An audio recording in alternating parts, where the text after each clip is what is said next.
pulso arterial para dormir no es muy frecuente que lo pregunten, pero nos suelen preguntar cosas bastante concretas.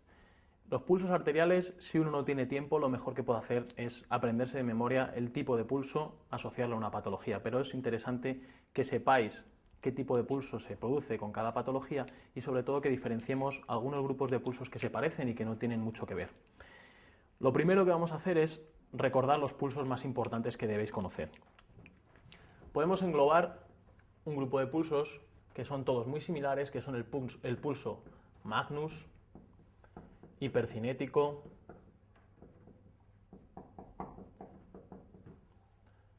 el martillo de agua,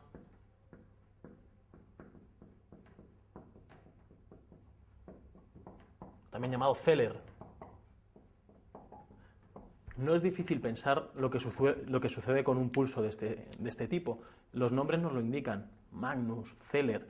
¿Qué indica? Lo que nos está expresando es un pulso que es de mucha amplitud y que es un pulso muy rápido. Es decir, tiene un ascenso y un descenso muy rápido, además de una amplitud mayor de la normal.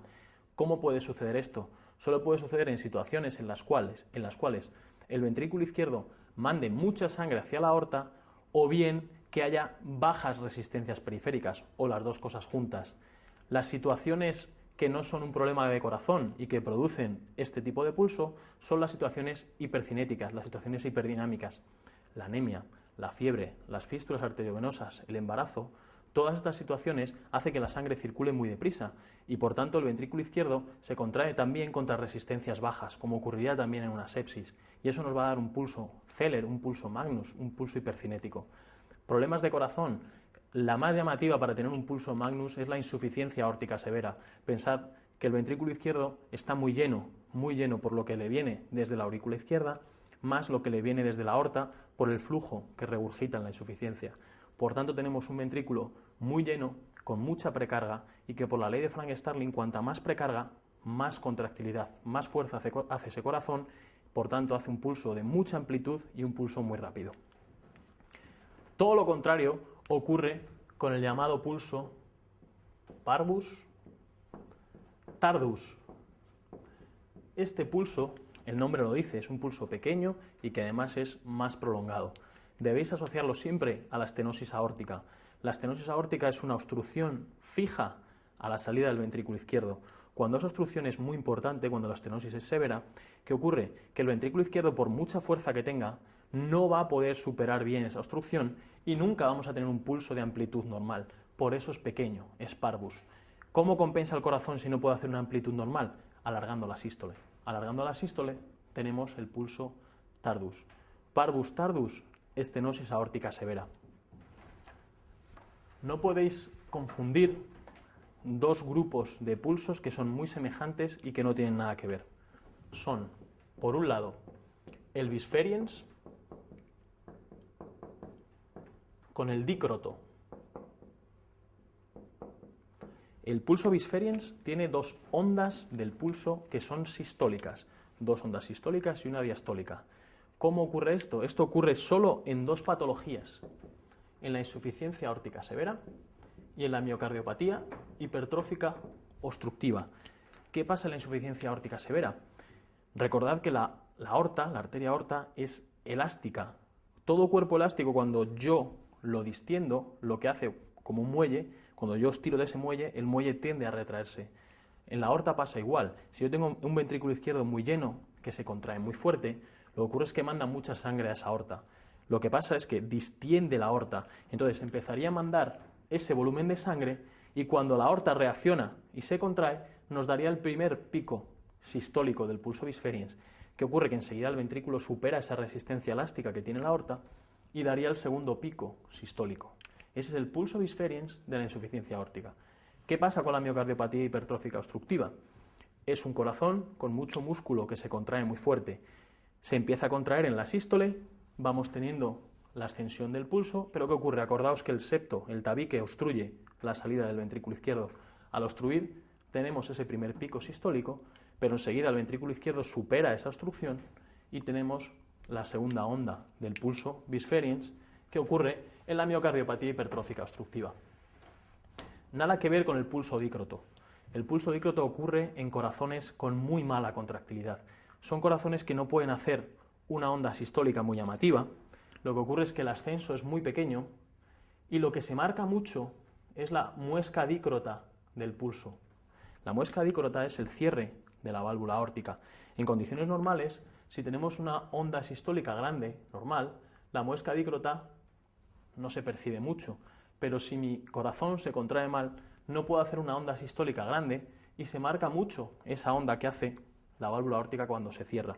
Por tanto, el pulso dícroto tiene un pico sistólico y un pico diastólico, que es la muesca dícrota. No podemos confundir el bisferiens con el dícroto. Y los otros dos pulsos que no podéis confundir son el pulso alternante con el pulso bigémino. Los dos son parecidos a la vista. Es una onda de pulso normal, una pequeña. Una normal, una pequeña.